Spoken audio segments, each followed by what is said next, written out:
What's up, y'all? One Piece, One Life here, and guys, I don't know how to feel about this chapter. Because, I feel like Oda's been going on an insane run lately, and compared to that, this one, in my eyes, is not like as hype, But then again, I don't blame him, all because this is actually supposed to be a setup chapter for next chapter, which may be phenomenal. But I'm getting ahead of myself. Let's just get into the breakdown, because this is going to be the chapter review for chapter 1141. But before we get into it, guys, y'all know the drill. Like the video, subscribe to the channel for more One Piece content just like this every week, and share it around with all your friends who love the series. You know what we say here, let's get it going. And make sure you subscribe to me and my boys over at CSY. We just posted a slam ball video and it's hilarious. So the chapter is titled Older Women, and I'm not gonna lie, guys, there's no reason for it to be titled that. It plays into a very minor gag. Then in the cover story, while Ulti is still chained up to the huge dartboard, we see Who's Who and his minions torturing Page 1 and threatening to kill him. Guys, I'm not gonna lie, this is getting ridiculous. It's Yamato's cover story. We haven't seen Yamato in 4 chapters. And all of this Who's Who Ulti setup, it's taking too long. Let's just get to the point. We know that Yamato's gonna beat Who's Who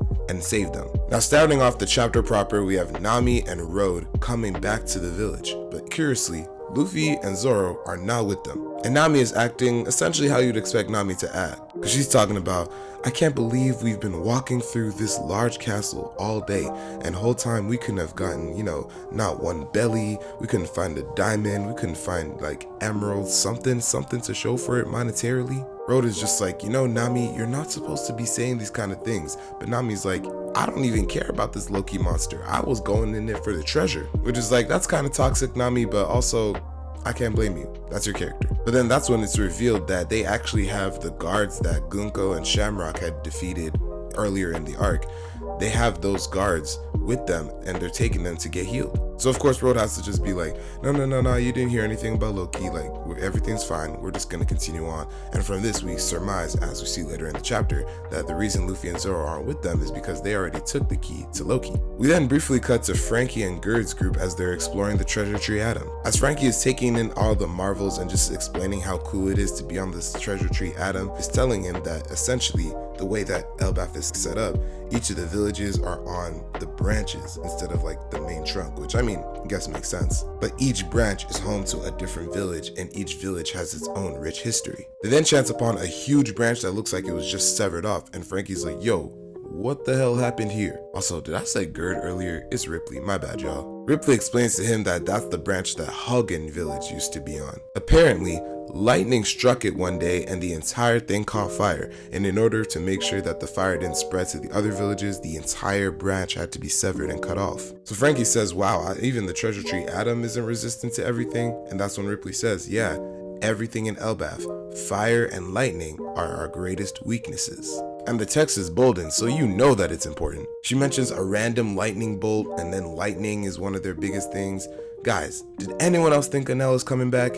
Seriously, Enel has already had a lot of ties to ELBAF, and it's just a lot of people's intuition. Plus, we haven't explored the heaven realm at all, so maybe he's chilling up there when he came back from the moon. Listen, all I'm saying is, if we really do get Enel in this arc, and we can tick that off the bingo, I'm actually gonna be hyped. So now we cut back to the western village, and Nami and Road have just made it back. Y'all, Usopp is drunk out of his mind. Usopp's just like, hey Nami, where'd you go? And hey, where the hell is Luffy and Zoro? Nami's just like, yeah, they're probably exploring somewhere. And he's like, exploring, yeah. And then he calls over Lord Ja, and he's like, Lord Ja, you gotta look at our beautiful navigator.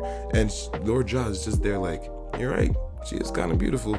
And then Usopp, the person who started this whole thing, is like, you're a pervy old man. What's wrong with you? Which leads into the question of what is Lord Ja's type, to which he responds, I'm into older women. That's where the title comes from. So then Usopp, in a seemingly drunken rage, just hits the sword on his head and is like, yo, you realize you're the oldest guy in the world. You're not gonna find anyone older than you. Here's the thing though, apparently when he hits that sword, it actually causes immense damage, or pain at least, to Ja. So you got Dory grabbing Usopp and just being like, yo, never touch this man's sword ever again. He causes immeasurable damage if you do. Usopp's so drunk, he's just like, shut up, Dory, I don't care. Who wants to try pulling out Excalibur with me? Which might I just say, telling a giant to shut up, that takes guts. So they're explaining that if they take out the sword, the blood loss might kill Ja. And then you have Brook, who's playing his guitar while his head is popped clean off of his body, talking about Usopp is so drunk, and Nami's just like, so are you. But as Usopp is just celebrating, Nami and Jinbei are talking about it, and they're like, well, you know, this really is his dream. He's been trying to get here all this time, and for him this must be like almost exhilarating, almost like he's accomplished something truly meaningful to him. So this section closes out with Sanji just looking around and realizing Gerd's not here. So we cut to where Gerd is, and Gerd is actually using her medical expertise to tend to the guards that Road brought back. Road is like, it looks like they have bone fracture damage, and one of them was even stabbed. What the hell happened at this castle? So Road is just trying to lie, being like, well, you know, I was just doing research for like my little block Lego city. It's nothing crazy. But of course, Gerd doesn't believe him at all. And y'all, the look that Road gives him, you could have thought that this was Nami. So at this point, Gerd knows that something's wrong, and she keeps trying to be like, well, I'll question the guards, or I'll tell Elder Ja. And the whole time, Road is just doing his best to like fumble through it. Road is thinking to himself, I just need to keep her off the trail long enough for Luffy and Zoro to do whatever they want. And then when Loki gets out and is freed, he can do what he wants for all I care. The whole time as he's thinking about that, Gerd is rearing up, jumping behind him, preparing the swing. In the next panel, we just see Road absolutely decimated on the ground, while Gerd is like, tell me immediately. Then we cut to the realm of the dead, where the rest of the chapter is going to be happening. As Luffy and Zoro get to where Loki is chained up, they see his like the wounds that he incurred from Shamrock. Zoro's just like, Luffy, I didn't think that he would be like this when you was talking to me about him. And Luffy was like, he wasn't. He was perfectly fine when I saw him. Which makes you remember that everything that's happened in ELBAF so far is still like probably within 2 hours. So as Zoro's like, wow, he is big for a giant. Luffy, you know we can't give him the key just yet. This changes things. We gotta figure out what's going on. Luffy's just like, come on, he can't really go on a rampage if he's this hurt. Like, let's just let him out. But of course, because the shackles are made of sea stone, when Luffy goes to try and touch them, it affects him and it weakens him. So as Zoro's telling Luffy to wait, the two of them kind of get into a back and forth. Luffy's just like, you realize that this guy's about to die, right? We need to help him. Zoro's like, I don't know what you're on about, because we don't owe him anything. I haven't talked to him, but his reputation is as a bad guy. And besides, this guy is as big as Oars. Big as Oars is an interesting statement, considering that means he's even bigger than like Haruden and the rest of them giants. So then Loki's just like, wait, I can. And the moment that he tries to do that, he's cut off because Zoro kicks him in the face. And y'all, what is going on? First of all, some people was like, Sanji fans real quiet ever since this kick. Yeah, because we're trying to understand since when Zoro wanted to start copying him. And then on top of that, just why? I get it. He did it so that as the blood splurts out, he could see if the wounds were actually real or not. But Zoro, do we really think he's faking this? So Loki's just like, damn you, what the hell is wrong with you? And then just flops as if he's knocked out. Luffy's like, Zoro, you killed him. And Zoro, for some reason, all he wants to say is, well, if he is dead, then that was simply his fate. What's wrong with you? You even have Luffy saying you can be a real jerk sometimes. Like, can you have compassion? And speaking of, has anyone else just noticed that there's been a shift in the way that Zoro's been written basically ever since Wano? I've just been noticing it on so many occasions that it's actually becoming to be a problem, and it's affecting the way I like his character, so I'm definitely going to make a video about that at some point. So then what you have is them coming to some sort of compromise where Zoro says, alright, I'll go along with unlocking him, but we have to keep some sea stone around his leg at least to make sure that, you know, nothing too crazy happens, and in the meantime, we need to find him a doctor. Luffy suggests finding Chopper, but Zoro says that Chopper is way too far, so they'll probably just meet somebody on the way in the village. Then Zoro's like, you realize that they'll probably banish us if we free Loki, right?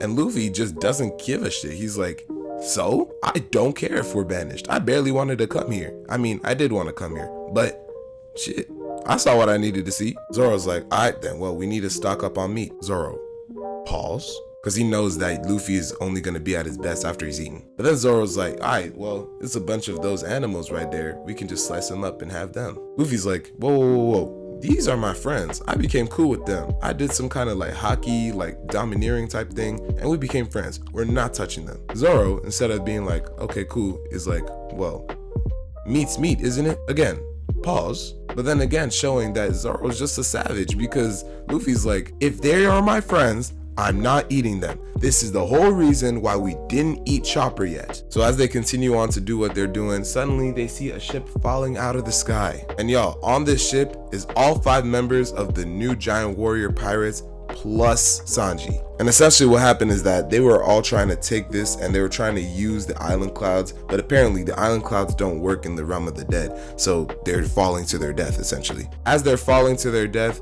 Harun is just like, my bad y'all, I made the wrong call. Oh, did you, bum prince? And then Goldberg is just like, I don't blame you, Crody. You were thinking about the safety of Elbaf first. I don't know why I gave Goldberg a Drake accent, but now he is. That's Drakeberg now. But then Luffy saves them all by using a giant gum balloon, and he like basically cushions their fall. So as everybody reconvenes and Luffy's like, okay, wait, but what's going on?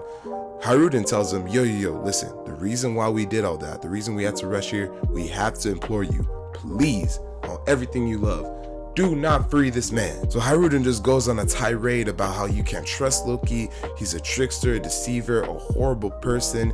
Even when we were kids, whenever he seemed like he was trying to do something nice, he ended up being bad. I don't know if anyone else got this. This is giving major Disney Descendants vibes. I don't know. The whole time, Luffy's just looking at him like, how am I gonna tell him? And Zoro's just like, damn, we sorry, but you already late. And in the last section of the chapter, we get a nice huge panel of Loki rising and looming above everybody else. The man bigger than Kaido. Luffy's just like, whoa, wait.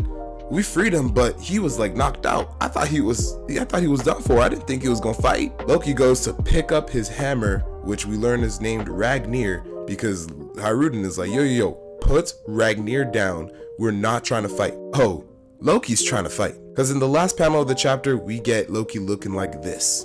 And yo, why does he look like that? Nah, because he's smiling like Vaughn right now. What the hell is going on? That's the face of a killer. That's the face of a devious trickster. That's the face of someone who would light towns on fire just for the fun of it. Please, don't let this man terrorize the streets once again. Because nah, whatever they say he did it. I mean, look at him grabbing his hammer and smirking evilly. He looks like he's about to put the paws on him and he's about to enjoy every moment of it. That's not okay. Whatever you do, don't let him out of them sea stone shackles, y'all. Please, just don't let him out. Because you realize the fight that we're about to get in the next chapter is actually about to be crazy. First of all, you have to think about this. Oda decided to bring Sanji along, which means the monster trio is now here. That means that Loki might be enough of a threat to warrant the full monster trio being there. And then on top of that, he still has the sea stone, like at least part of it around his leg. So even though he's gonna be fighting, it's gonna be without his devil fruit. But nah, I'm just genuinely hyped for next chapter. And Zoro fans, y'all better pray that Zoro doesn't have a bad showing against Loki, because I will drag it. I'll milk it for everything it has. But that is going to be the end of the chapter review, y'all. But before we go, like the video, subscribe to the channel for more One Piece content just like this every week, and share it around with all your friends who love the series,